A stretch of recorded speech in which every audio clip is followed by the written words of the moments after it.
Good morning, Anchorage, Alaska, the lower 48, and the rest of the world. This is Bruce Lindquist with his podcast, Wonderful Counselor. This is episode 9 in a mini-series, and it's titled The Great Persecution of 2023. I'm going to ask you to use that gift that God has given you and close your eyes, and I want you to imagine it's the night before Christmas, 2022. You're sound asleep in your little bed, but it isn't visions of sugar plums dancing in your head. No, this dream is quite unlike anything you've ever experienced, as the lines between what is a dream and reality are blurred, so you're not sure if you're awake or asleep. Christmas morning greets you, not with some stocky old elf who arrived earlier in the night with a sled full of toys. No, you're awakened by a phone call, perhaps like this one.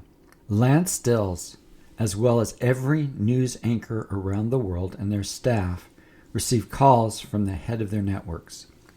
Lance couldn't believe what he was hearing. Come to work? It was Christmas morning. He was with his family. The grandkids were opening up their presents. His wife was making this amazing breakfast. He was home. He explained to his family he had to leave. They were stunned. He apologized and said something big's happened. And it's just not me, but every news agencies are calling back their staff. When Lance got to work, Peggy, his co-anchor, looked like she'd left a warm and toasty fireplace, still with afterglow, but her face was anything but inviting. Can you believe it? They called us in on Christmas. I'm getting a union involved, she said. The other staff arrived and gathered in Leeds Bill Mather's office. Bill turned on the monitors, and throughout the world network, the managers were on the screen. What Bill was doing was happening all around the world in every type of media outlet. Christmas had just become a workday. Bill addressed the group. I don't have much information to share what's happening. It's shrouded in mystery. But there's going to be a global event, and we're going to cover it. Bill shared, this is what we do know.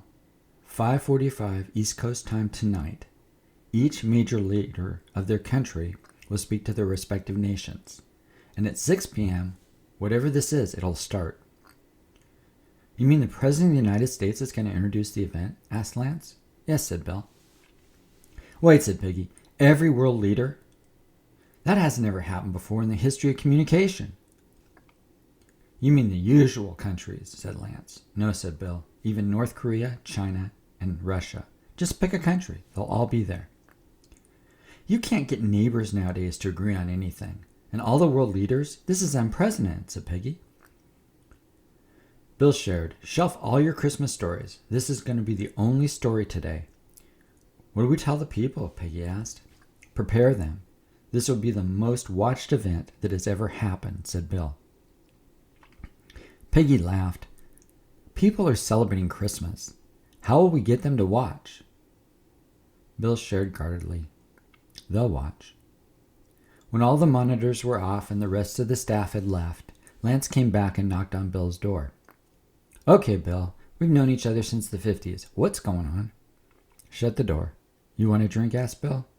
No, it's too early for me, said Lance. Well, it's not too early for me, said Bill, and he poured himself a small glass of scotch. You and I have been together through a lot, Lance, said Bill. We covered stories for the decades, like Pearl Harbor and D-Day, North Korea, Vietnam, the assassinations of presidents, Kennedy, his brother Bobby, Dr. King. We covered Elvis and the Beatles, the moon landing, 9/11, so many stories. This won't compare, said Bill. You've spent a lot of your life as an investigative journalist. What makes this event worth interrupting the world's Christmas? Lance, how much does it cost for one ad during a Super Bowl? I don't know, a lot. How much do you think it costs every media outlet to focus on one story for the entire Christmas day? Who has that kind of money, said Lance. Exactly my point. I get how those with new money might venture out, but this isn't just new money. Those with old money are paying as well. These people didn't make their fortune being spontaneous. They thought through planned investments. Lance, this happened in a day. It's like the richest people and the most powerful are acting like this day is Vegas. They're betting on one number on the roulette wheel. The house doesn't do that unless they have a sure winner. Whatever's going to happen, they know it will land on that number. Lance is thinking, well, maybe it's an economic driven. Then he paused and he read the original lineup of programming for today. Wait, you mean they're canceling the NBA and the NFL games, he said? You're going to make a special breaking news announcement, and it will be repeated all Christmas Day. Maybe I'll have that drink. And he motioned Lance to the bottle. Sure, you're going to need it, said Bill. The reporters went to work. They presented the story, and all day long there was this speculation buzz. What was going to happen? For some who were optimistic, they were thinking maybe a war was over, like in Ukraine. Others were more pessimistic, and they thought maybe, like the movie Armageddon, there was this global catastrophe like a meteor going to hit the earth or a zombie apocalypse. Still, the realistic optimists thought perhaps something to benefit humanity, like a cure for cancer or something for the economy. But no one knew. As the news spread from those who heard it, there was a lot of fear instead of hope. The anxiety was gripping the world from the smallest village to the largest metropolis. At 5:45 p.m., the emergency broadcast system was activated, and those who hadn't followed the news that day, after all it was Christmas, were immediately drawn to their TV, computer, or phones. At 5:45 p.m., the leaders of each country spoke to their nations. The President of the United States came on the screen. Good evening. I'm so very proud to announce to you, with bipartisan support, we as a country have codified Roe v. Wade. Never again will a person be told what they can or can't do with their body. Abortion is now the law of the land, with no limitations, and those groups who have been oppressed in our country will be given the highest priority for this health care. But this hasn't just happened in the United States. It has now happened throughout the world. The second announcement is we also passed H.R. 5 Equality Act, which means you can no longer be discriminated against for your self-identification or whom you love. This was a landmark decision that furthers the Civil Rights Act to include all the protections for the diverse populations and creates a mandatory inclusion that will result in businesses, schools, and churches no longer allowed to hide under the name of a prejudiced religion. For too long, religion has excluded diversity. Now any institution, religious or otherwise, will follow the federal government mandates, or tax exemption status will be removed. And this further applies to nonprofits. No longer will churches be able to use hate speech from the Bible to justify their prejudice. This will also apply to any private school of any type. This news, however, is not what this event is about, that you're going to see here shortly. It is just a precursor. For I have spoken to all the world leaders, and for the first time in history we're united. What is about to happen has the full support of your government and every government around the world. I didn't think I would live to see this day. Your life is about to change in ways you never imagined. In just a few moments, you will be broadcasted into the United Nations. This is indeed for the United States and the world, a day that will not be forgotten. I'm so thankful I could be your president during this time. As the president signed off, a red glimmer reflected from his hand. The world watched as the leader of the UN stepped to the podium. My brothers and sisters of humanity, we have strove to solve the problems that plague our countries. Poverty, disease, and injustice, and climate. Tonight, we have overcome those plagues that have downtrodden the world. I met someone recently that is literally humanity's answer to our prayers and wishes and hopes. It is my reverent honor to introduce to you the leader of the country of Romania, John Elton. John arose and walked to the podium. He had shed some of his human covering and literally looked like he was a god to be worshipped. There was a hush. When the people saw him, his eyes were their favorite color of each viewer. His appearance was that of a man, but depending on what country you were from, he looked like you. When he spoke, everyone heard him in their own language, not just in their minds, but in their hearts. It was like the most famous person who ever lived was standing before them. Reports later described this as one of those moments that you asked yourself where you were when. It was that life-defining. People who believed in a God, saw their God. Jewish people saw the Messiah. Muslims, it was Muhammad who was standing there. For any belief you had or hoped in, John resembled it. The only ones who were not fooled were the ones with his spirit. John spoke, and all heard what they wanted to hear and were filled with a strange peace. John looked down at his watch. All disease are healed right about now. Cameras from hospitals all over the world showed patients leaving. All disease and illness and injury was no longer a definition of the human condition. John announced economically the world would be universally on the gold standard. He revealed to each country where their deposit of gold was located. John looked up at the heavens. Be healed! And a blue-colored dome appeared over the earth, and then disappeared. You need not fear climate anymore, said John. You have access to all the wealth you need. If you want to work, work. If you don't, don't. You don't have to fear being unemployed or homeless again. John explained how he had briefed each world leader how to make their economies thriving again. Then John announced, on January 1st, 2023, there will be a one world banking system. All credit cards will be useless. He invited everyone around the world to wear a crimson ring. It would be the only way banking was done, and the computers would register your transactions. John wasn't finished. Those of you who are hearing my voice or in prison are now released, if you wear the red ring.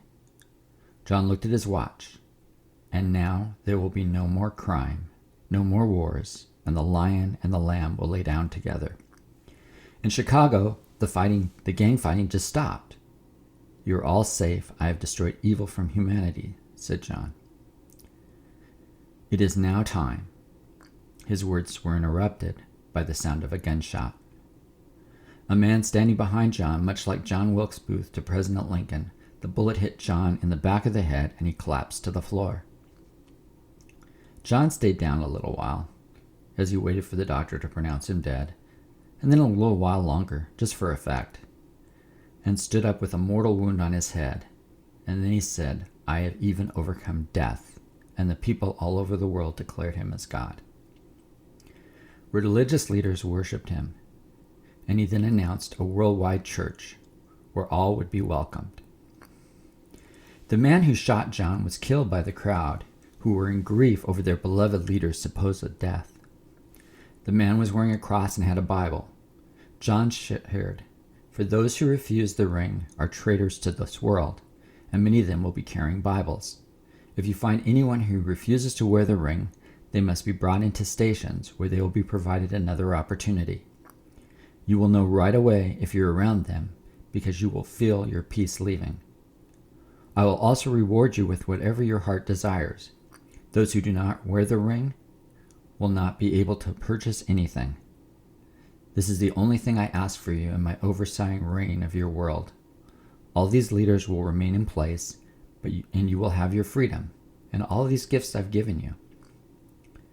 John looked at the dead man. This book in his hand is a hate book. It keeps you from identifying how you feel, doing what you really desire to do, and will not be a part of my church. John shared, this generation is learning in colleges around the world there must be social justice, and biblical Christianity is an oppressive religion and therefore must be eliminated. It is neither diverse or inclusive enough to embody all people. Therefore, it will not be allowed to be practiced. Those who practice it are to be identified and brought into the same stations as those who will not wear the ring. I will speak to you again soon, said John. I have a meeting between Israel and the Arab nations. We are going to agree on a 7-year peace deal. There will be no more wars, and the walls around your countries you will not need, nor will you fear again. Each world leader was now wearing a ring, and all those in the UN, and rings arrived to people all over the world. The prisoners were free and hired to work in these stations. Just like that, the will of the people around the world was surrendered to John. All over the world the scene was playing out. Those who weren't wearing the ring were being led into warehouses, and were given opportunities to take the ring, and most did. There were, however, those who didn't, and the following scene was happening throughout the world. A man in his 60s from Maryland named Joe and his wife Carolyn and grandchildren all went into the station, turned in by their neighbors, friends, and even family. The man was asked if he would wear the ring and swear his allegiance to John. He refused. The man's wife was put under the convincing device, which was built by the prisoners, a state-of-the-art guillotine. The man was asked again to take the ring and swear allegiance, and he refused, saying there's only one God, who is Yeshua, and he's the only one he would worship. He watched the blade slice the head off his wife. It plopped to the floor, and one of the executioners kicked the head over to the man. He wept. They took his grandchildren, and one by one murdered these young ones in front of him. "Will you take the ring?" He said, "No." And with that, his head was removed from his shoulders, and all their blood soaked the floor. Those who were in line quickly took the ring. There was only a remnant on earth that would not take the ring. Mobs formed, and pastors were giving a choice to follow the new Equality Act or to have their church closed. Many pastors had already compromised with unholy rainbow symbols on their churches. They agreed to be part of a worldwide church. Others, however, did not. The mob decided to not wait for the law and have them arrested. They burned the churches and the congregations alive within their buildings. What the people didn't know was accepting the ring, which now most people were wearing, came with its very own demon, which only fueled the flame of lust, hatred, and self-righteousness. John sat back in his chair. The President of the United States was across from him. "Would you like some bitter coffee?" said John. And on cue, the President said, "Why, yes, I love bitter coffee," and they celebrated. John walked around the White House and looked at his ring. He was given this when he was an infant, and the spirit of Lucifer entered him, and just like the demons are entering those with the rings now. For the next 7 years, most of the world would do what was right in their own eyes. They would live in a false peace, and he would give them exactly what they wanted, with no consequences, yet. He hadn't felt this good, this much like a god, since he watched Eve give Adam the forbidden fruit, and all humanity fell. That was a glorious day.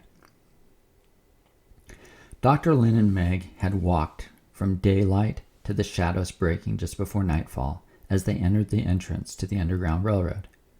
They felt in their spirit something had happened. They began to weep like Rachel in the Bible and were unable to be comforted. The walk took many days, but they finally reached the frozen estate of Grace. John had seen many women in his lifetime, but she defined beauty. There was a regalness to Grace that was robed in purity and humility.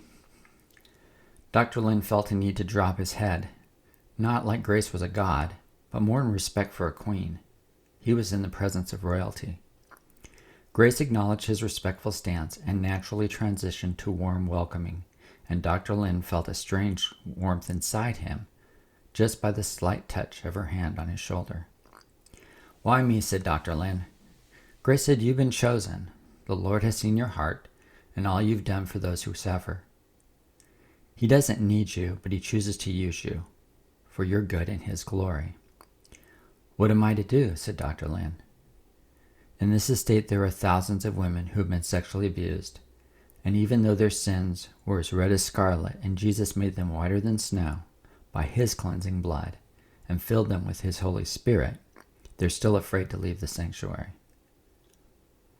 They were not created and healed for healing's sake, but to reach the world with the love of God. You were brought here to meet with each of them individually, so they will be used in the battle that has already begun all over the world." "I can't heal anyone," said Dr. Lynn. Grace shared James 5 and said, "Confessing your sins one to another brings healing."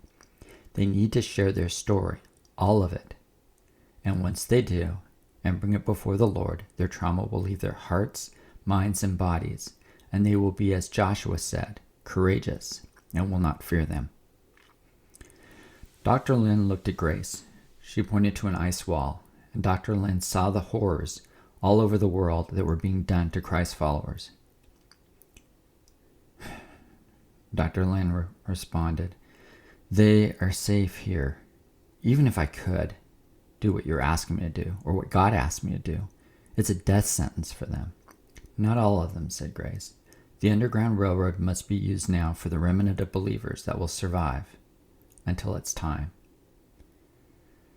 It's like when Jesus approached the man at the pool who was lame and asked if he wanted to be healed. There's a price for healing. His life will not be the same again, and their life will not either. "They'll have a choice, won't they?" said Dr. Lynn. "Of course," said Grace. "We all have a choice." "What will yours be, Dr. Lynn?" Dr. Lynn. Dr. Lynn. It may seem inappropriate to talk about persecution on Christmas. After all, this is the birth of Christ. Yet I'm reminded shortly after Jesus' birth, every male baby was slaughtered by a power-hungry king in that region. Even now, as we celebrate Christmas, Christians all over the world are being tortured and dying for their faith.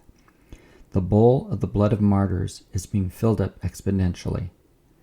Right now, you're not facing a guillotine, and you can give your life to Christ before the great persecution comes to your town. I end tonight with the words of Jim Elliot.